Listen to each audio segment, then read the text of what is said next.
Sometimes working together can really be a process of surrender.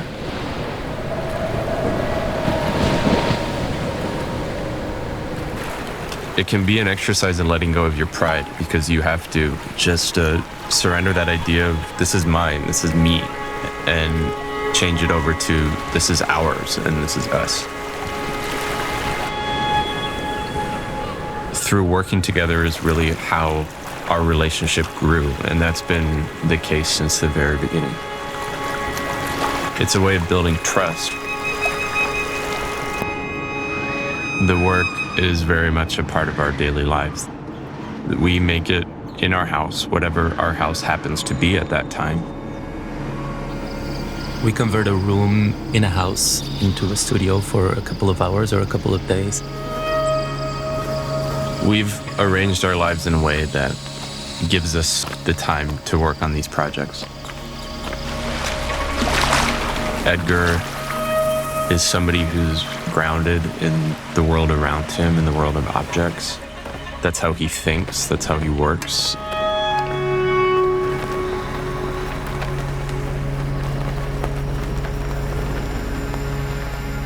Joe is a very curious person. He's always looking into something else that he wants to research on. We actually feed off each other's strengths.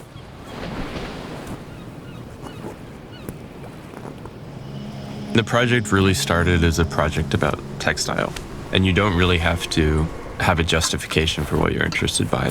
If you're listening to that subtle little thing that draws you in one direction instead of the other, just follow that direction, right? And that for me is what art making is all about.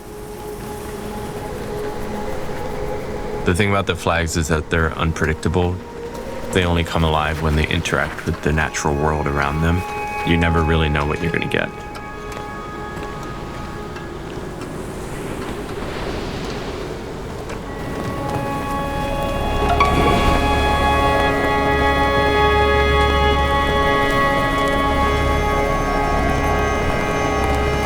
It's interesting to see how people oftentimes want to help, they want to be part of it.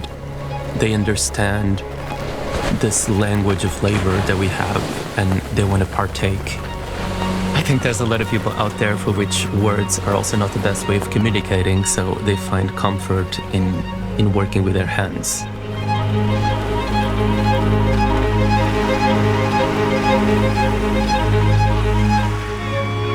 We raised a flag and somebody saw it and invited us to take a different road. We're just throwing the work out into the world, and the world can do what it wants with it.